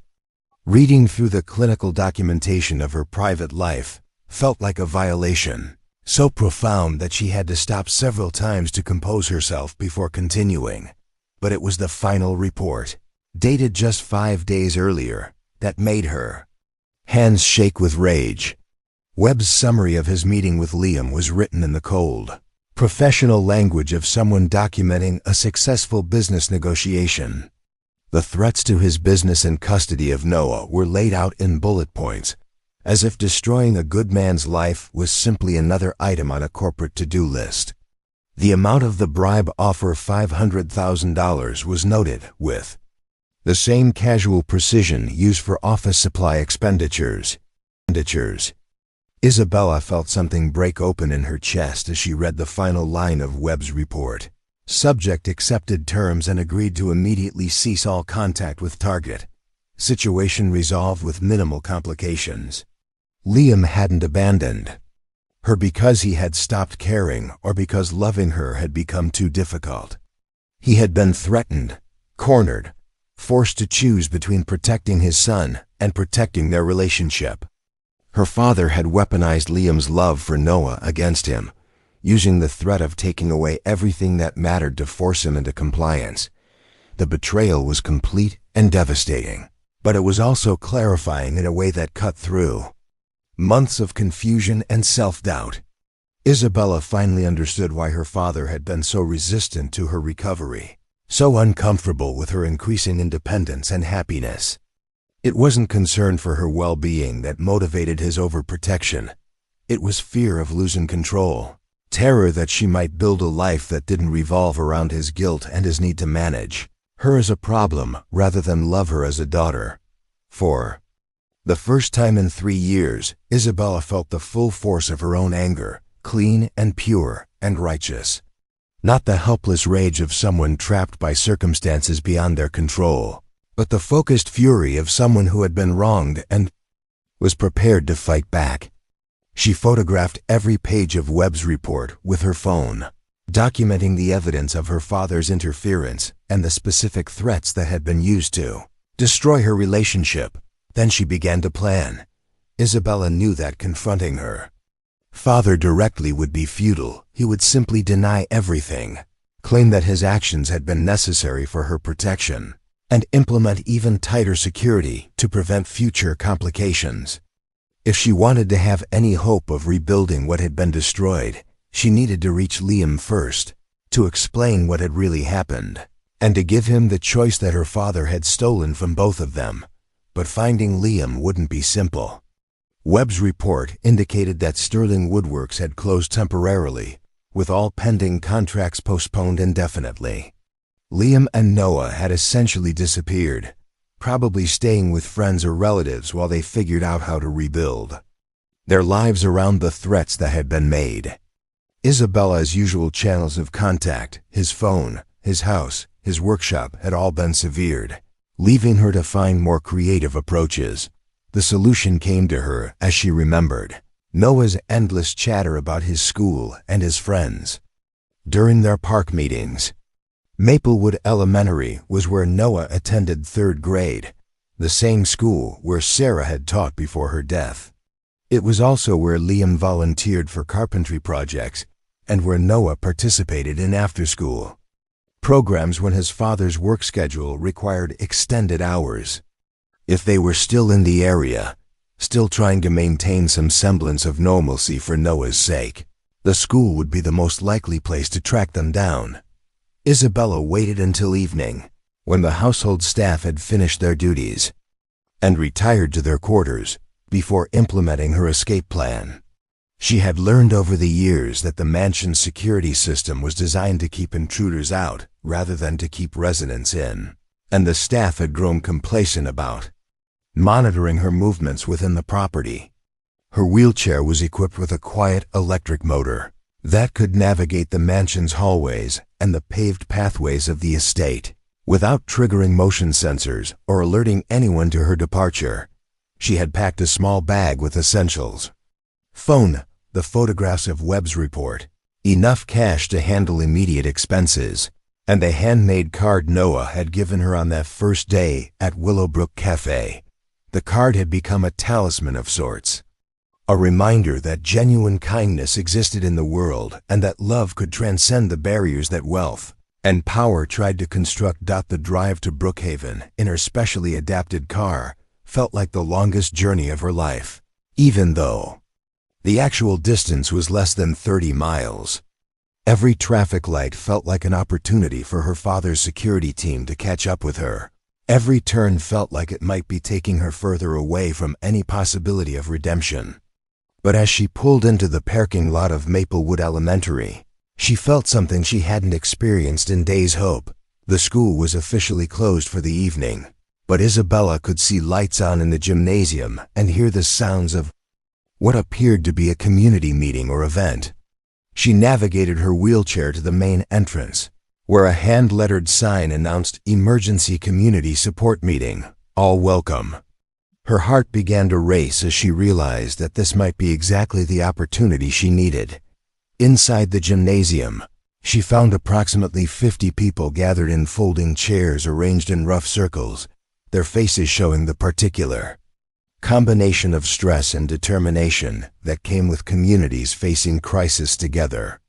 At the front of the room, she spotted a familiar figure, Mrs. Henderson, Noah's teacher, whom Isabella had met during one of their park encounters when the woman had stopped to chat with her former colleague's family. Isabella? Mrs. Henderson's voice carried surprise and concern as she approached. What are you doing here? Is everything all right? I'm looking for Liam and Noah, Isabella said, her voice steady despite the emotion churning in her chest. I think there's been a misunderstanding that needs to be cleared up. It's very important that I speak with them. Mrs. Henderson's expression grew cautious, and Isabella realized that Liam had probably explained his sudden departure in terms that made her father's interference sound like a mutual decision rather than coercion. Isabella, I think maybe you should talk to your family about this. Liam seemed pretty certain that it was best for everyone if you two didn't see each other anymore. Mrs. Henderson, Isabella said, pulling out her phone to show the photographed pages of Webb's report. I need you to look at something. My father had Liam threatened. He was forced to end our relationship to protect Noah. This is documentation of exactly what happened and why. As Mrs. Henderson read through the evidence, her expression shifted from cautious concern to outraged comprehension. My God, she whispered. They threatened to take Noah away from him over you two being together? My father is convinced that anyone who cares about me must be after money, Isabella explained. He couldn't understand that Liam might love me for who I am rather than what I represent. So he made sure that loving me became too dangerous for Liam to risk. Mrs. Henderson looked around the gymnasium, then back at Isabella with a mixture of sympathy and determination. They're here, she said quietly. Liam and Noah. They've been staying with the Martinez family since this whole thing started. Liam's been helping with emergency repairs around the neighborhood in exchange for room and board, trying to keep busy while he figures out what to do next. Isabella felt her heart stop and restart in the space of a single breath. They're here? Now? Over there, Mrs. Henderson said, gesturing toward a corner of the gym where Isabella could see Liam's familiar profile as he worked with a small group to organize boxes of donated supplies. Noah was beside him, chattering animatedly with other kids as they sorted through toys and books. For a moment, Isabella felt paralyzed by the enormity of what she was about to attempt. There were no guarantees that Liam would believe her explanation, no promises that showing him the evidence of her father's interference would be enough to overcome the fear that had driven him away. But as she watched Noah's animated gestures, and heard the echo of his laughter across the gymnasium. She realized that she had no choice but to try. She began rolling her wheelchair across the gymnasium floor, weaving between groups of volunteers and stacks of supplies, her heart pounding, with the rhythm of someone approaching the most important conversation of her life. This was her moment to choose courage over comfort, truth over safety, love over the fear that had been used to manipulate them both. When Liam looked up and saw her approaching, the expression that crossed his face was so complex: surprise, pain, longing, fear, and something that might have been relief, that Isabella knew with absolute certainty that her instincts had been correct. This man loved her still, had never stopped loving her, and was about to learn that the impossible choice he had been forced to make was based on lies and manipulation rather than genuine necessity. Isabella, he breathed, her name carrying the weight of everything they had lost and everything they might still be able to save. "We need to talk," she said, holding up her phone with the evidence that would change everything. "All of us. Because it's time my father learned what happens when you threaten the people I love." The conversation that followed was conducted in Mrs. Henderson's empty classroom, away from the curious eyes and helpful ears of the community meeting, but close enough that Noah could continue playing with his friends in the adjacent hallway.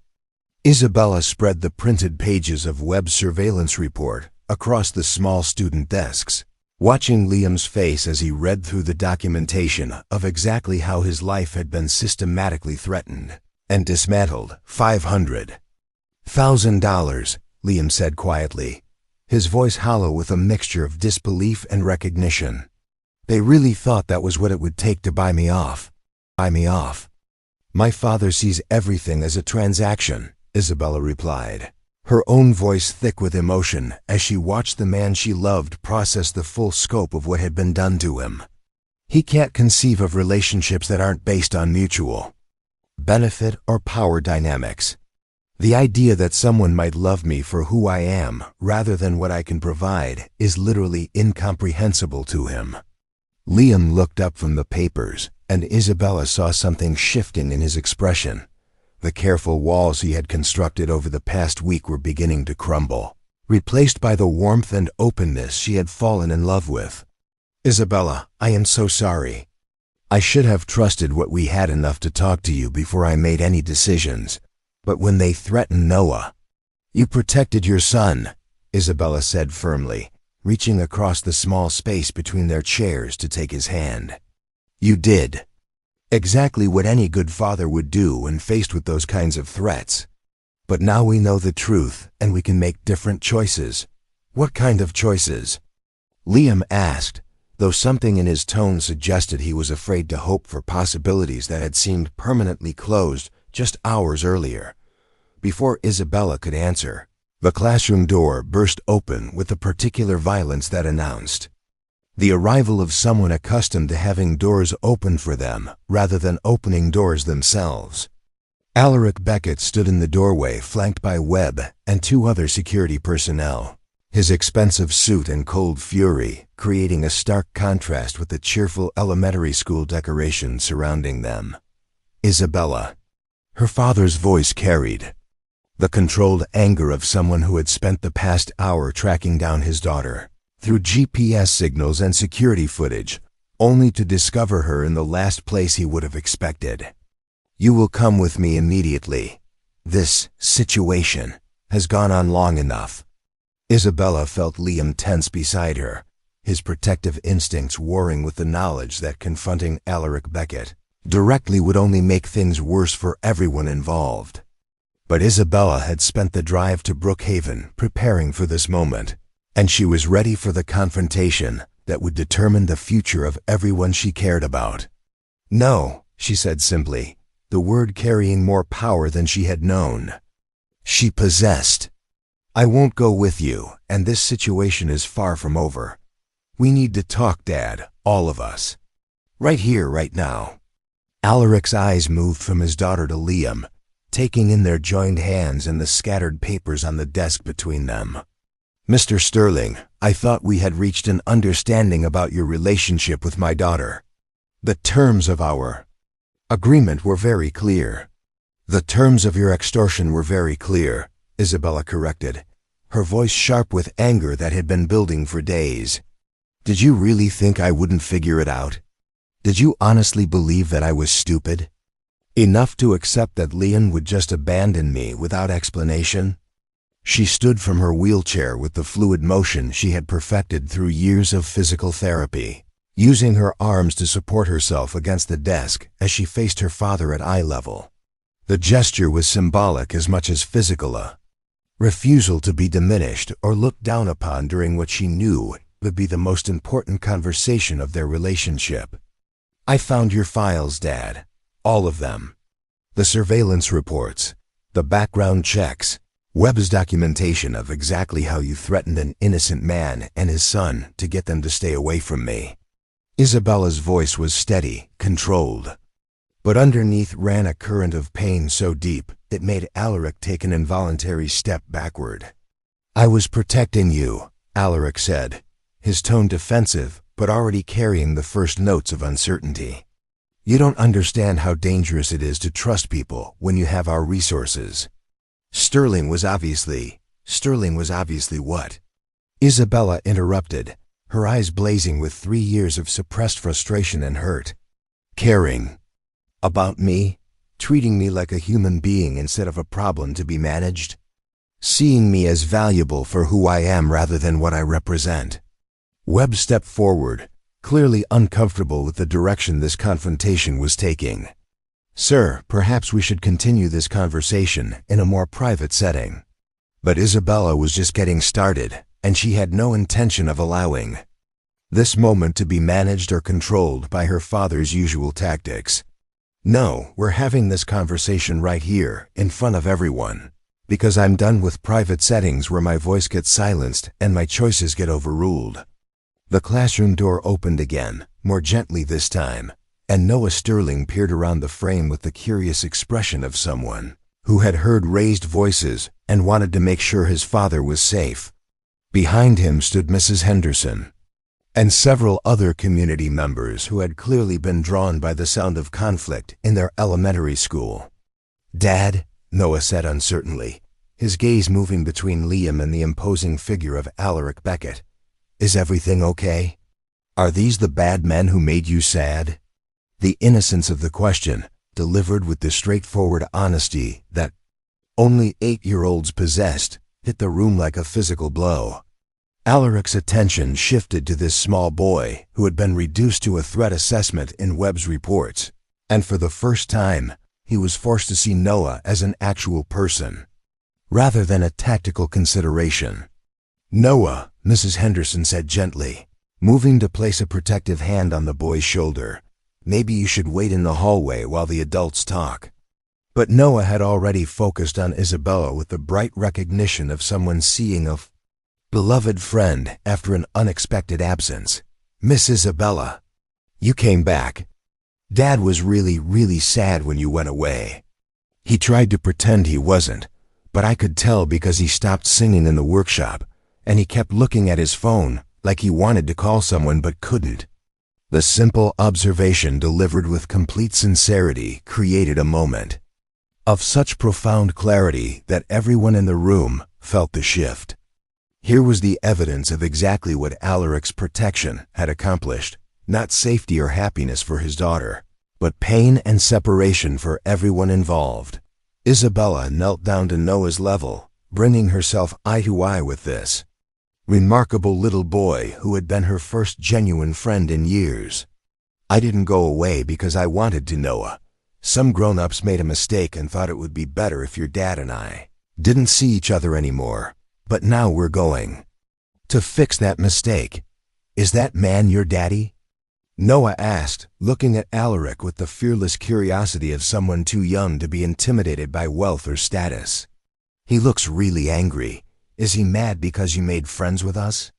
Before Isabella could answer, Noah approached Alaric directly, his small hand reaching out to touch the expensive fabric of the older man's suit jacket.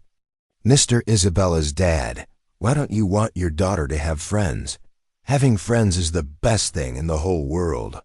My dad says that people who love us make us stronger, not weaker. The simple question, asked without malice or judgment, hit Alaric harder than any accusation or argument could have.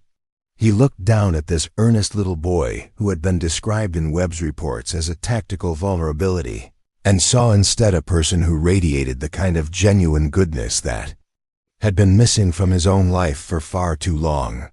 "Noah," Liam said softly, recognizing that his son had just asked the question that no adult in the room had been brave enough to voice directly. But Alaric held up a hand, his attention completely focused on the small boy who was waiting patiently for an answer that might actually make sense to someone who had grown up believing that love was something you shared rather than something you hoarded. "I was afraid," Alaric said finally, his voice quieter than Isabella had heard it in years. "I was afraid that your father might hurt my daughter the way that I hurt her, I suppose, by leaving when things got difficult." Noah considered this with the serious concentration he brought to all important problems. "But my dad doesn't leave when things get difficult. He stayed when Mommy died, even though he was really, really sad. He stays when I have bad dreams or when I'm sick or when I mess up and break things. That's what dads do. They stay."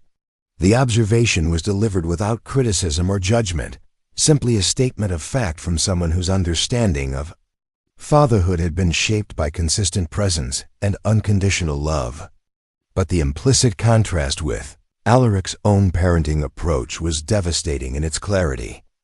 Isabella watched her father's face as Noah's words sank in, and she saw something she hadn't witnessed in 3 years, genuine self-reflection. The armor of business logic and protective rationalization was cracking, revealing the fear and guilt that had been driving his behavior since her accident. "You're right," Alaric said quietly, speaking directly to Noah with more honesty than he had shown in any conversation in recent memory. "That is what fathers should do. They should stay, and they should trust their daughters to make good decisions about who deserves their love." He straightened slowly, his gaze moving from Noah to Liam, finally landing on Isabella with an expression she had almost forgotten he was capable of, vulnerability mixed with genuine remorse. "Isabella," he said, his voice breaking slightly on her name, "I have made so many mistakes. With you, with your recovery, with this." He gestured toward the papers scattered on the desk, documentation of his interference and control. "I was so terrified of losing you completely that I drove away the people who were making you happy. I turned into exactly the kind of father I swore I would never be." Isabella felt tears burning behind her eyes, but they were tears of relief rather than pain. For the first time in 3 years, she was seeing her father, not the CEO, not the protective controller, but the man who had raised her to believe she could accomplish anything, who had once been her hero and her biggest supporter. "Dad," she said softly, her voice carrying forgiveness even before he had fully earned it, "I need you to understand something. I'm not fragile. I'm not helpless. My wheelchair doesn't make me incapable of making good decisions about my own life. When you treat me like I can't be trusted to choose who I love, you're not protecting me. You're telling me that you think the accident broke more than just my legs." The truth of it hit Alaric like a physical blow, and Isabella could see him processing the full scope of what his overprotection had actually communicated. He had spent 3 years trying to shield her from the possibility of being hurt again, never recognizing that his own actions were the source of her deepest pain. "Mr. Sterling," Alaric said, turning to face Liam directly for the first time since entering the classroom, "I owe you an apology that I'm not sure I'm capable of making adequately. What I did to you and your son was unconscionable. I used my resources to threaten and intimidate you because I was too afraid and too proud to trust my daughter's judgment about your character." Liam studied Alaric's face carefully, looking for signs of genuine change rather than tactical maneuvering. What he saw there was something he recognized from his own mirror during the darkest days after Sarah's death, the expression of someone confronting the gap between who they thought they were and who they had actually become, Mr. Beckett. Liam said carefully, "I understand wanting to protect your daughter. If someone approached Noah with intentions I didn't trust, I'd probably react strongly too. But the way you went about it, the threats against my business and my custody, that wasn't protection. That was intimidation designed to destroy people who couldn't fight back." "You're absolutely right," Alaric admitted, his corporate mask completely gone now, replaced by raw honesty that transformed his entire demeanor. "I've spent so many years in environments where everyone wants something from me that I forgot how to recognize genuine kindness. When I saw how happy Isabella was with you, my first instinct was to assume you were manipulating her rather than simply loving her." Noah, who had been following this conversation with the intense concentration of someone trying to understand complicated adult emotions, stepped forward again with the problem-solving approach that was already his signature trait. "So you were scared that my dad would be mean to Miss Isabella, like how some people were mean to you?" Noah asked, his head tilted to one side as he worked through the logic. "But now you know that my dad is really nice, so you don't have to be scared anymore, right?" The simple reframing of the entire conflict as a misunderstanding based on fear rather than malice created space for resolution that hadn't existed moments earlier. Alaric looked down at this remarkable little boy who had somehow managed to cut through years of complex emotional dysfunction with straightforward, 8-year-old logic.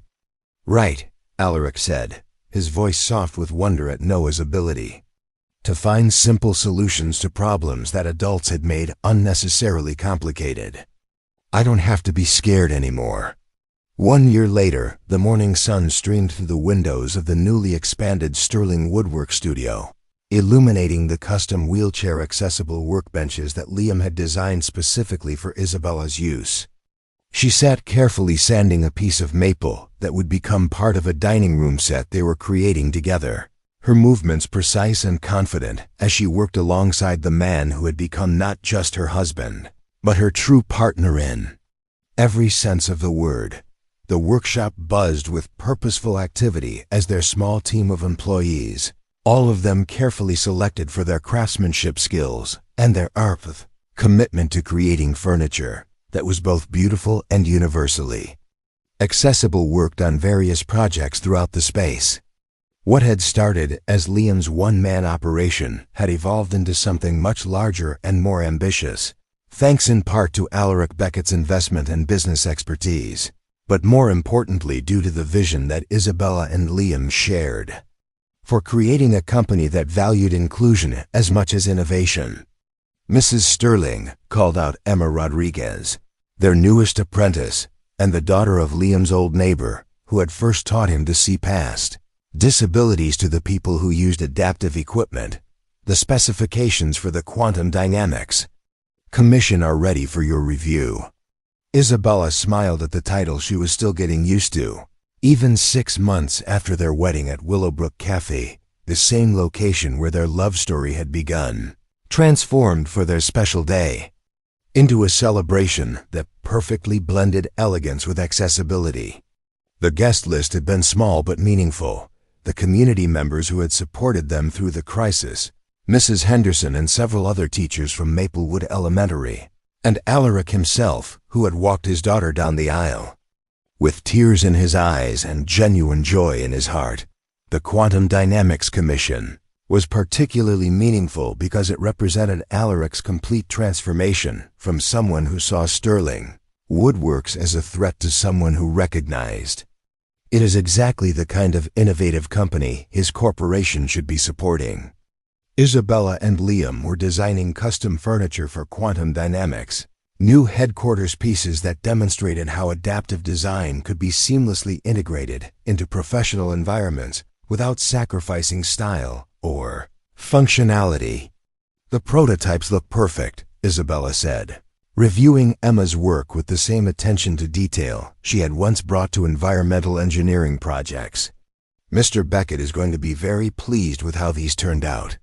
It still felt strange sometimes, referring to her father with the kind of professional respect that acknowledged his business acumen while maintaining appropriate boundaries. Their relationship had required careful rebuilding over the past year, with both of them learning to navigate the space between daughter and business partner, between protective father and respectful supporter of his adult daughter's choices. Transformation hadn't been instant or easy. Alaric had needed months of therapy to understand how his grief over his wife's death and his guilt over Isabella's accident had warped his parenting into something controlling and ultimately harmful. Isabella had needed time to forgive not just his specific actions, but the deeper betrayal of trust that his interference had represented. But they had both been committed to the work of rebuilding their relationship on a foundation of mutual respect rather than fear and control. Miss Isabella. Miss Isabella. Noah's voice carried across the workshop as he burst through the door with the boundless energy of a 9-year-old who had just discovered something fascinating. Grandpa Alaric is here, and he brought the thing. Isabella's heart warmed at Noah's enthusiastic use of the grandfather title that Alaric had earned through patient effort and genuine affection over the past year. The relationship between the tech billionaire and the energetic little boy had become one of the unexpected joys of their blended family, with Alaric discovering that being a grandfather allowed him to experience the pure delight of a person's company without the weight of protective responsibility that had so damaged his relationship with Isabella. What thing? Isabella asked, though she suspected she already knew. The surprise thing for the baby. Noah announced with the pride of someone who had been entrusted with important secret-keeping responsibilities. It's finally finished, and it's so cool. It has buttons and lights and everything. Liam emerged from the back office where he had been working on project estimates, his face bright with the same anticipation that had been building in all of them for weeks. At 32, he had grown into the role of husband and stepfather-to-be, with the same natural grace he brought to his woodworking, approaching family life as another craft to be learned through patient practice and genuine love. Is he talking about what I think he's talking about? Liam asked, wrapping his arms around Isabella's shoulders from behind and resting his hands gently on the growing curve of her belly where their daughter was developing with the same steady progress that had characterized their entire relationship. I think he definitely is, Isabella replied, leaning back against her husband's chest and feeling the familiar sense of complete contentment that came with being exactly where she belonged, with exactly the people who made her feel most herself.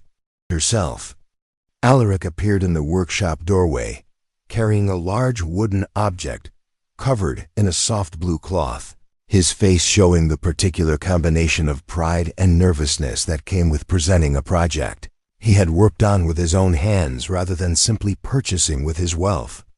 Learning to create things rather than simply acquiring them had been part of his personal transformation, and the handmade gift he carried represented months of secret collaboration with Liam and Noah. I hope you don't mind the interruption, Alaric said, his tone carrying the respect for Isabella's workspace and professional time that had taken him time to learn. But Noah was very insistent that today was the perfect day for the unveiling. Isabella positioned her wheelchair so she could see the covered object clearly, her curiosity building as she tried to guess what her father might have created. Over the past year, he had thrown himself into learning basic woodworking skills, with the same intensity he had once applied to corporate acquisitions, spending weekend hours in Liam's workshop and following Noah around like an eager apprentice. Can I do the revealing? Noah asked, practically vibrating with excitement as he positioned himself next to Alaric. I helped with the really important parts. Go ahead, buddy, Liam said, his arm still draped protectively around Isabella's shoulders as they prepared to see whatever labor of love had been consuming so much of Noah's attention lately. Noah whipped away the cloth with the dramatic flair of someone who understood the importance of a good reveal, exposing a beautiful handcrafted rocking chair designed specifically for Isabella's use. The seat was positioned at exactly the right height for easy transfer from her wheelchair, with carefully padded armrests and a curved back that would provide perfect support for nursing. But what made the chair truly special were the interactive elements that Noah had clearly insisted upon: small LED lights embedded in the wooden arms that could provide gentle nighttime illumination, a built-in music box that played Sarah's favorite lullaby, and hidden compartments for storing nursing supplies and baby essentials. "Oh my God," Isabella whispered, her hands moving to cover her mouth as she processed the full scope of what her father and Noah had created together. "It's absolutely perfect. Grandpa Alaric taught me how to sand without getting splinters," Noah announced proudly, "and I picked out where all the lights should go. Plus, we recorded some of my favorite stories so the baby can hear them even when I'm at school." Isabella felt tears streaming down her face as she took in every detail of the chair, seeing not just the craftsmanship, but the love that had motivated every decision. This was what family looked like when it was built on choice and care, rather than obligation and control. People working together to create something beautiful for someone they loved, not because they had to, but because they wanted to. "Dad," she said softly, looking up at Ulrich with wonder and gratitude, "I don't know what to say. It's the most beautiful thing I've ever seen." Alaric knelt beside her wheelchair, bringing himself to her eye level in a gesture that had become natural over the past year as he learned to engage with her as an equal rather than someone to be managed from above. "Isabella," he said, his voice thick with emotion, "a year ago, I was so afraid of losing you that I almost destroyed the best thing that had ever happened to you. I can't undo those mistakes, but I can spend the rest of my life making sure that this little girl grows up knowing that her family believes in love instead of fear, in trust instead of control." Isabella reached out to take her father's hand, intertwining their fingers in a gesture that represented everything they had rebuilt together. "She's going to know exactly what it feels like to be unconditionally loved by her grandfather," she said firmly. "And she's going to grow up understanding that the best families are the ones we choose to build together." Liam moved to help Isabella transfer from her wheelchair to the rocking chair, and as she settled into the perfectly fitted seat, she felt their daughter respond to the gentle motion with a series of kicks that made everyone laugh. The baby seemed to approve of her grandfather's craftsmanship, and Isabella could already imagine countless evenings spent in this chair, rocking her daughter to sleep while surrounded by the family that had chosen each other through trials and forgiveness, and the kind of love that grew stronger under pressure rather than breaking apart. "You know," she said, looking around at the faces of the people who had become her world, her husband with his calloused hands and gentle heart, her stepson with his boundless capacity for joy and acceptance, her father with his hard-won wisdom and genuine commitment to change. "A year ago, I was sitting alone in a cafe on my birthday, convinced that I would never matter to anyone beyond my bank account. Now I'm surrounded by people who love me for exactly who I am, and we're about to welcome a new person into a family that proves every day that the most important things in life can't be bought or controlled. They can only be chosen and cherished." Noah climbed onto Liam's lap with the easy affection of someone who had never doubted his place in this expanding family unit. "Do you think the baby will like to build things like we do?" he asked seriously. "Because I've been making a list of all the projects we can teach her when she gets bigger." "I think," Isabella said, her hand resting on her belly as she rocked gently in the chair her father's love had built, "that she's going to grow up believing that anything is possible when people who love each other work together to build something beautiful."